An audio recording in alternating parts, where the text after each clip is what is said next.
કેમ છો બધા? મજામાં હશો? આજે સન્ડેની સવાર છે. સન્ડેની સવારનું લંચ બનાવી રહી છું.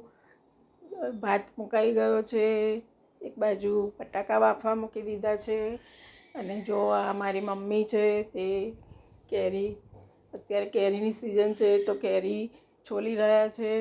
તેનો અમે રસ બનાવીશું. ત્યારે લંચની તૈયારી ચાલે છે. એક બાજુ સન્ડેની સવાર છે તો ઘરની સાફ સફાઈ ચાલે છે. શિવાંગી ઘરમાં સાફ સફાઈ કરે છે બધી, અને સન્ડેનું રૂટીન ચાલુ છે. આજે ઘણા સમય પછી હું આ વિડીયો અપલોડ કરી રહી છું. આ મારી દીકરીની દીકરી છે, તમને બધાને હાય કરે છે. મારી દીકરી છે મોટી, એક દીકરી છે મારે, અને તેની આ બંને ટ્વિન્સ દીકરીઓ છે, બંને 1.5 વર્ષની છે. અને હું વચ્ચે વિડીયો નથી અપલોડ કરી શકતી કારણ કે આ બંને દીકરીઓનો જન્મ થયો હતો અને હું થોડી બિઝી થઈ ગઈ હતી. હવે મેં જો આ તાસમાં રોટલીનો લોટ બાંધવાનો છે. ભાત તૈયાર થઈ ગયો છે. આજે મારે રસની સાથે 2 પડી રોટલી બનાવવાની છે. પડવાળી રોટલી રસ સાથે સારી લાગે છે, એટલે હું એનો લોટ બાંધી રહી છું. લોટમાં મીઠું નાખી અને પાણીથી લોટ બાંધી દીધો છે. અને એક બાજુ બટાકા પણ બોઇલ થઈને તૈયાર થઈ ગયા છે. દાળ પણ બફાઈ ગઈ છે. તુવેરની દાળ છે. આજે તુવેરની દાળ બનાવવાની છે, ખટમીઠી. દાળમાં પાણી નાખી અને જરૂર પૂરતું પાણી નાખીને મસાલો કરી લીધો છે. ટમેટાં નાખ્યા છે ખટાશ માટે, અને ગોળ નાખ્યો છે મીઠાશ માટે. અને આ દાળનો વઘાર તૈયાર કરી રહી છું. તેમાં આખા મરચાં, રાઈ, હિંગ નાખીને આપણે દાળનો વઘાર કરીશું.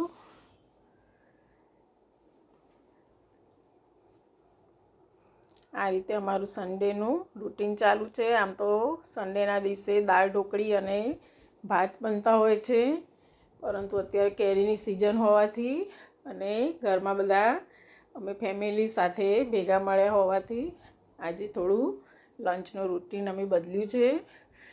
અને આ કેરી સમારીને તૈયાર થઈ ગઈ છે. કેસર કેરીનો રસ કાઢવાનો છે. એમાં સૂંઠ નાખી, મીઠું નાખ્યું, થોડીક ખાંડ નાખવાની છે, ખટમીઠી કેરી છે માટે. અને રસ બહુ ઘાટો ના થઈ જાય એટલા માટે તેમાં થોડું પાણી ઉમેરીશું, અને હેન્ડ બ્લેન્ડરથી એનો રસ કાઢી લઈશું આપણે.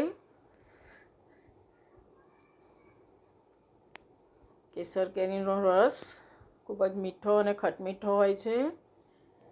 અને આ ખટમીઠી કેરી હોવાથી થોડી પાણી અને થોડી ખાંડ પાણીના ભાગની મેં અંદર ઉમેરી છે, અને આ રસ તૈયાર થઈ ગયો છે. આ બાજુ બટાકા છોલાઈ રહ્યા છે. મારી દીકરીને મમ્મી હેલ્પ કરે છે અમને. મારી મમ્મી હાય કરે છે, જય શ્રી કૃષ્ણ કહે છે બધાને.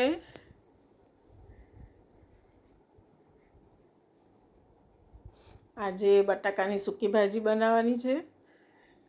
બટાકા સમારીને તૈયાર થઈ ગયા છે.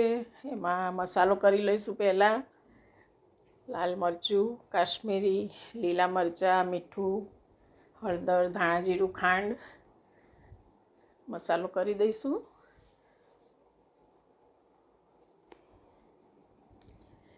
હવે કઢાઈમાં તેલ મૂકી અને જીરું, હિંગનો વઘાર કરીશું. મીઠા લીમડાના પાન હોય તો તે પણ નાખી શકીએ છીએ, પણ નથી મારી પાસે આજે. અને આખું મરચું અને મસાલો કરેલા બટાકા ઉમેરી દઈશું આપણે અંદર, અને સરસ મિક્સ કરી લઈશું.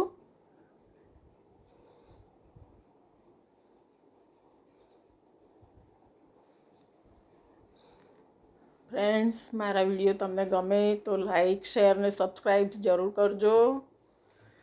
આ પડવાળી રોટલી માટે હું તૈયારી કરી રહી છું. પહેલાં બધા લુવા બનાવી લીધા છે. ઉપર થોડું તેલ અને ઘઉંનો લોટ, અટામણનો થોડો ભભરાઈ અને બંને ગુલ્લા આ રીતે લોયા બંને મિક્સ કરી દબાઈ દેવાના હોય છે હાથથી.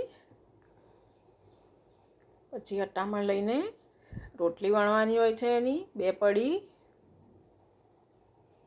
આ રીતે.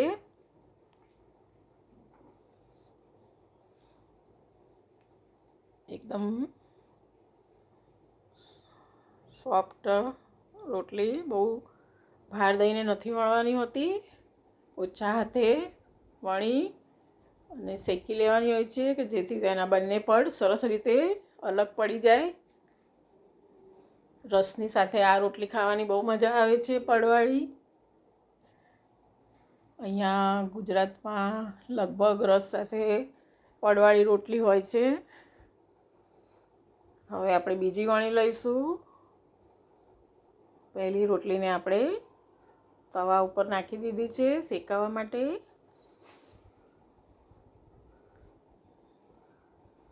એક બાજુ શેકાઈ જાય થોડી પછી ફેરવી દઈશું અને બીજી બાજુ પણ ગુલાબી ચીકટીઓ આવી જાય પછી આપણે ડાયરેક્ટ એને ગેસ ઉપર શેકી લેવાની છે. આ રીતે ગુલાબી ચીકટીઓ પડી જવી જોઈએ અને આ રીતે ગેસ ઉપર ફૂલતી નથી આ રોટલી પણ સરસ શેકાઈ જાય છે અને બંને પડ ઉપર જ અલગ પડવા માંડ્યા છે. આ રીતે બરાબર બંને બાજુ શેકી અને ઉતારીને આ રીતે હાથથી મસળી લેવાથી રોટલીના બંને પડ આ રીતે અલગ થઈ જાય છે. સરસ એકદમ કૂણી રોટલી નરમ પોચી થાય છે. હવે તેમાં બરાબર ઘી લગાવી લેવાનું છે.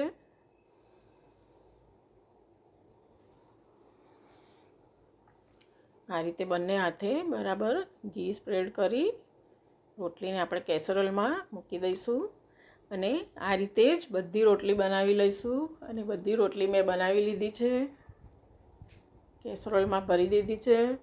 અને આ અમારી આજની લંચની થાળી છે.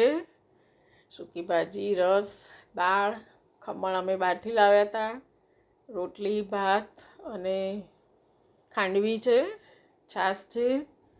અને આ અમારું ફેમિલી, મારી દીકરી, મારી વહુ, દીકરો, મારા મમ્મી બધા અમે સાથે જમવા બેઠા છીએ. મારી દીકરીની દીકરી બધા જ બેઠા છીએ.